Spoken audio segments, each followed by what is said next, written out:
Talking taxes in Grand Rapids. We're going to know next week if voters are going to get a chance to decide whether to raise Grand Rapids income taxes.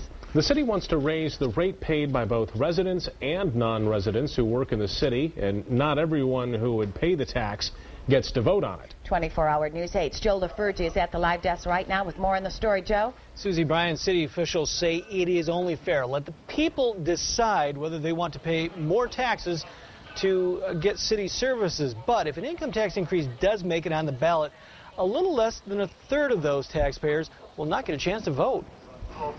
We are at another critical crossroad. In yet another ominous message from City Hall, one firehouse, city parks, and up to 80 employees could be cut from the budget if taxpayers don't support an increase in the city's income tax rate. If we were a private sector business, we would be filing for bankruptcy today, I believe. Approval of a proposed tax increase could help avoid cuts, generating some $7 million to bring back laid-off police officers and firefighters. Voters would be asked to raise income tax rates for residents from 1.3 to 1.5%. Non-residents who work in the city would see an increase as well, from 0.65 to 0.75 over the next 5 years.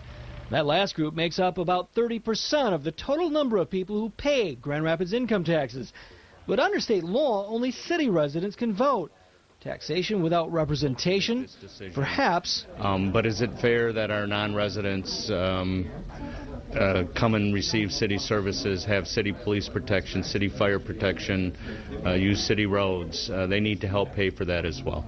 Even if the new tax is approved, Sundstrom promises the city will continue on a path that makes government more efficient through additional cost reductions and consolidations.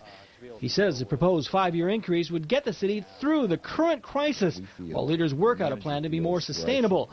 The crisis began about 10 years ago, and annual deficits have followed. When I got laid off last year, I had already planned because I was told I was going to be laid off. Second Ward resident Ginger Westerman has a problem with the term emergency. The city needs to start looking at their budget like we look at our budgets. That's how you're going to get the respect of the community. Sundstrom argues the city has reacted. The workforce alone has been cut 25% over the last 8 years. But he says the city's run out of options. We will literally have to close down large portions of city government if we can't transform.